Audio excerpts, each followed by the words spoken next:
bana Kin, bana Luanda, bana Ango, bana Mikili partout dans le monde. C'est bien moi, leader Prince Mvula la pression. Oya kangama solo na kati ya province ya Ouija na kati ya Angola. Ouija za mboka oyo et ça la makambo belé na kati ya mboka oyo Angola. Alors biso toza awa pona toujours kotombola lokuma mabele na biso. Mboka ba Congo, mboka ba Koko, mboka oyo kangi vraiment na kati ya Angola. Prince Mvula la pression, les grands leaders, il y a orchestre Nabino Union Musica de Ouija. C'est bien. Na confirmé leader parce que leader a vraiment leader. Okay. Je confirme le Masolon Union Musica, c'est comme ça se passe à Nakati Angola. Dengue boyo kaka Union équipe o ezalaka na kati ya Wish ndenge moko bango pe bazaka na même mayo wana bazola ta mayo ya Union eza évoluer malamu parce que il y a un leader au Asimbi Masolo nango, son nom c'est Papa Rigan Mbozo Ndonga, il est président représentant vraiment ya kadi orchestre oyo. Tout ça toujours en même collaboration avec l'équipe oyo et Betaki Girabola na kati ya Wish na kati ya Angola, Union Sport Club de Wish. Biso tout aux abana papa moko, le président Rigan Mbozo Ndonga représentant à tout le monde, il y a tous les jeunes na kati ya Wish. Du VO à ça là bas jeunes et tout va se retrouver, bas jeunes et tout va à la cultiver et puis bas jeunes et tout va développer quoi. Bolingo nanga imolengo zongela ngambo zono kitenga na koa mosika na yo pression vola ko kateri gene mbozo bolingo mbozo gu koleka jus d'orange mafuta nzoi zero falanga couturien ouais to bomba po wana za ba mayele zoya kala mingi te na mfutima total po na studio na ministre na zaboye na préparer disque na za na maxi single mo na zo boka na mboka oyo gouverneur mboka ya sengi pour na représenter mboka po kala mingi te na ba tournoi provincial na robeta na ba tous les provinces les 18 provinces ya Angola. Ça c'est vraiment la parole de leader. Alors Toti Kayende Alobapo a expliqué biso makambo ebele. Ça fait combien de temps oyo bandi Masolo na kati ya Wish et puis idée wana ya kosala musique na kati ya Wish eutaki wapi? OK, merci. Bon. Na carrière musicale na ngai na Angola d'abord on a 11 ans déjà na Angola. Na bandi musique na Wish te, na bandi musique pe na Angola te. Na uta RDC na beti na ba mouvement trop na RDC na beta pa Colombani wa Senga na beta pa ditu Jenny le Karmapa naza d'abord moi na matete ya na zonga mboka na ngai po angoleza mboka na ngambo ka bakoko ndenge zala kaka na ya na vanda trop na Angola na Luanda na beta pe na mo ba mouvement belé travaille pe na bana mai belé na Luanda mais comme qui est certain temps esenga ki fona ya na Wish na zonga mboka alors ndé na zonga mboka na santa ke mboka moi mukie reculer par rapport à l'activité en la vie artistique musicale ndenge za rock tellement que biso to botama jana ba idéologie wana tozala makila wana nzambe mo ayebi ndenga sala ka makambo na ye alors na kati ya mboka na ko se découvrir que faut na bimiselo ko moko po esala ka ba jeune pe ya mboka ya kati ya Wish ba se retrouver ka ezala moi bien alors na Wish na jana 7 ans ngoyo 7 ans na scène na Wish na travailler premièrement na orchestre ya Docteur du Sengomuka na beta pa na ye pendant 3 ans et après nena kozwa idée ya kosala eloko na ngamoko parce que nazaki déjà na élan batutu bana soutenir ngai ba poyaki ngai abisa nga boule fona sala eloko ngo alors on a zwa kita na autant on a zwa ki na se préparer qui a conséquence premièrement na créer qui na matériel na zwa l'équipement tout complet oza ya ngamoko grâce ya ndenge na lobaki ya président Rigan Mbozo Ndonga président ba jeune yango salaki ke na zwa matériel na s'installer na s'imposer na minute orchestre eza en forme donc na ndenge to lingela orchestre moko eza na kati ya Wish Union Musica de Wish ya leader Prince Mvula la pression mto akangi Masolo na kati ya mboko moko kako bazolo bele na kati ya mboko tozo teke jamboka tozo kanga déjà donc il y a volonté de quoi longwe na Luanda o bandai ko évoluer na bande ko mususu o bandai ko évoluer na ba Tripason leader ya Luanda ouais wana masana ngai Tripason wana masana ngai to betani ba mouvement moko na ba testamento to betani ba meki chante na ba trezege wenge wana baza ba mama ça te développe na bango to vana na bango trop to travailler trop mais sikoyo okimi tripasson parce que tripasson azana ba moto tripasson obino na benda na wishi ko kuna mutazate hotelemela OK kokima c'est trop dire mon kokima c'est trop dire moni mutu na mutu azana atana ye mutabutazana époque na ye biso tout koza la resika moko po to sala eloko wango tripasson na Luanda menga na wishi na wiji soko ye na wiji okuta pression vula na wiji soko ye na wiji okuta union muzika to soki tripa kitisi orchestre awa na kati ya wishi okima te c'est impossible ye moko yebi tout na ko expliquer qui est pression vula aroyebisa yo ye kutabenga nga pression et pourquoi na pression ya yebi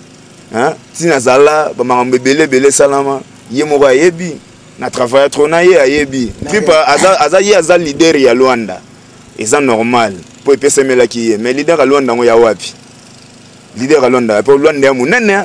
ototanga komba ba Junior Belgado ya Petrangol les a Luanda est-ce que tu par exemple à la leader à Petrangol mais est-ce que tu par exemple leader ya mabor mais je comprends leader wana ya Luanda obino bolobelaka ebino bolobelaka ngo menga na mona ngo te ngaka no ko biso venga na leader Angola parce que ngana beti ba disque Angola mo bimbezo yoka na banzembo ni même si nous avons banzembo na banzembo portugais na banzembo kikongo na banzembo ya lingala na beta na kati ya mboka et yo kana partout soki na lubangu bengela oki na unjiva ba koyebisa yo oki na basoyo na bakabinda ba ko expliquer yo bon de toutes les façons ndenge jezo tambola bana kin ezana ngona ndenge ya polémique te bana ya Luanda tozala posa ya kolobela masolo ndenge salaka kaka ingénieur bravo trido le turbo monteur makambango yango parce que dit l'invité zana kati hélicoptère nanya koboya ndeko na ngai tosola moi moke tant que bato OK yo oimitaka nanu nani na ba musicien o tout bazalaka na Congo ko imiter c'est trop dur mais idole les a raté c'est ça voilà idole les a raté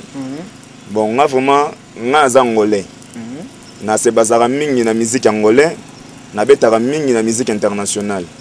idole na ngai oyo nga na lingaka mingi ezafé na nga Igwe de la Forêt Yangiama que je profite à l'occasion de saluer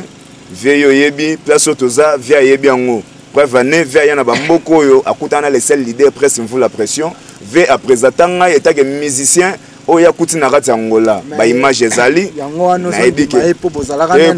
kondima vie faut kondima vie pour vie ça sali déjà trop na musique na biso africaine na kolo bateka na musique congolaise na musique africaine. Je profite à l'occasion de saluer vieux petit na yo prince mvu la pression otika na mabele nazo bunda nazo sala kaka boulot toujours na kangi image kala mingi te na okoya ve mangoko to toujours j'ai bien fait Igwe on dimi lelo wera to boite metango fali akoya awa yo pe kam to lo bonga idole na nga fali po ozana ba habillement déjà fali amasana ngai fali ba masana nga ba yebi fali déjà pesa za yebi déjà pression vula yemoka yo kaka dia wa masolo ezana on normal aza famille soko aye na mabele take artiste fali ba masa wana ya normal il a profité aussi na saluer sous du cap la merveille.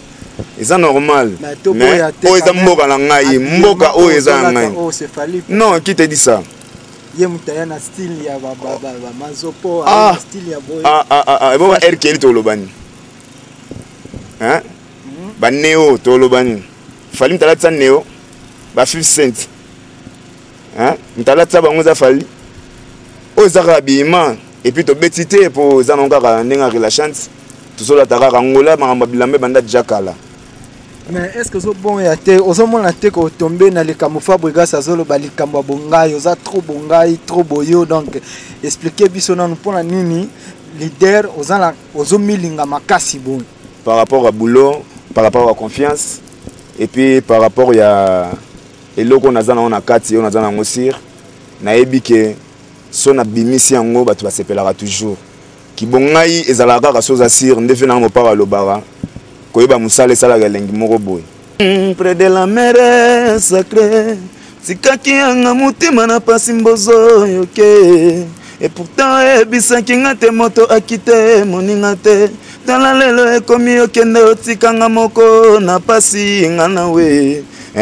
mbozo eloko kobosanaka maini nanga bakoseke kofinga pe bakocholonga ye likolo na yo luzolo yo kotunda bote nakabela yo nini ngaleke Cyril Shidi napesaki yanga motema afrikano tchengo wapie oyaki lokola mopepe ya nzambe olikolo kitoko lokola minzoto ya nzambe na mapata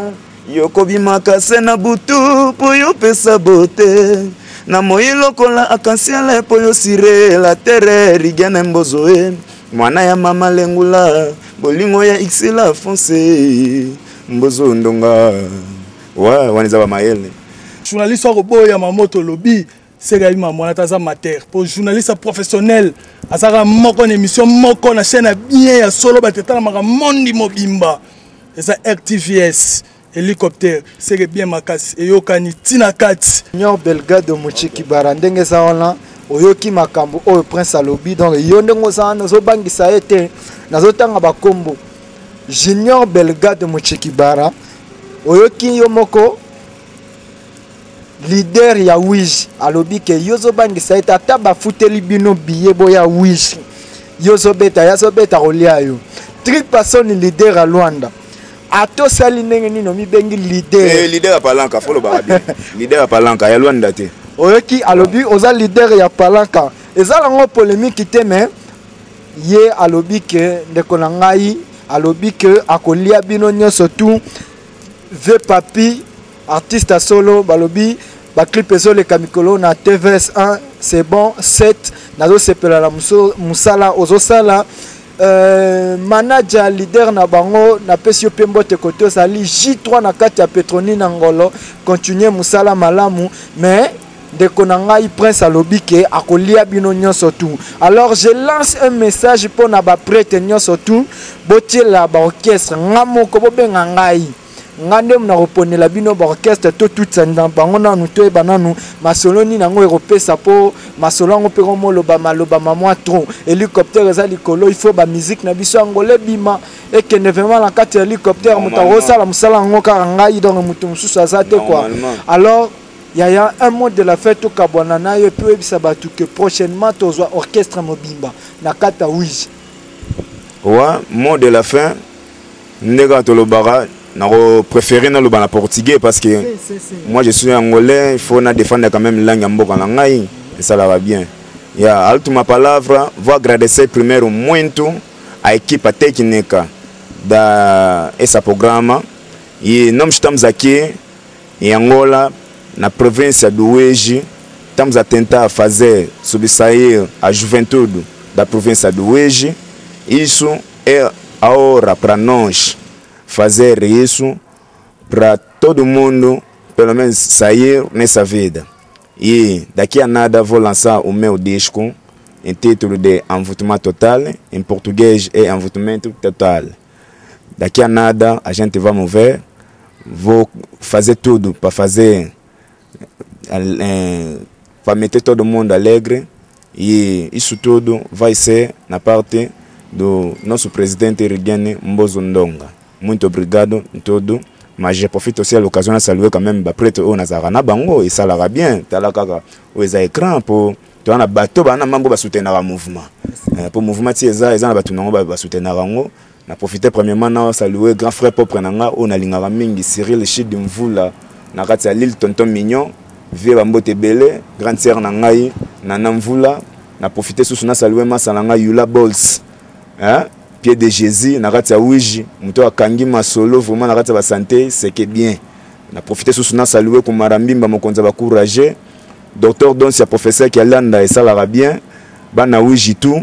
vena ngai Yusuf docteur Rick Nene kunyetama ndenge zala kaka bana Mikilitu bana Bela bana Panama ndenge zala toujours vena ngati Pasquale l'immortel na kati ya mboka et ça la bien le directeur Jacob Mawanuka Doudou Lima muto akangi masolo yo Grand Hotel donc yende mukolo nango na profiter na pese sous bambote belé alors oh tout batikali ba masalanga Sylvain James de Bogar enveloppé des étoiles Bogar à Tongo sans oublier ba ngotuka radon ndenge zalaka na ba o ba yebinga na ba o ba na yeba usani mais bino tumbote bozala toujours na mutema et ça la bien masalanga Pele Mulumba na kati ya Luanda Jean Ndombele na kati ya Luanda na bosanité grand prêtre de prêtre Mamadou Aricho V yo yebit neto solo la rara ve mama ndenge zalelaka toujours on attend Merci à trop. En tout cas, messieurs et dames, bon, mon hélicoptère est toujours les colons, on a la carte à Mabele à Ouiji, dans la zone Lobaté,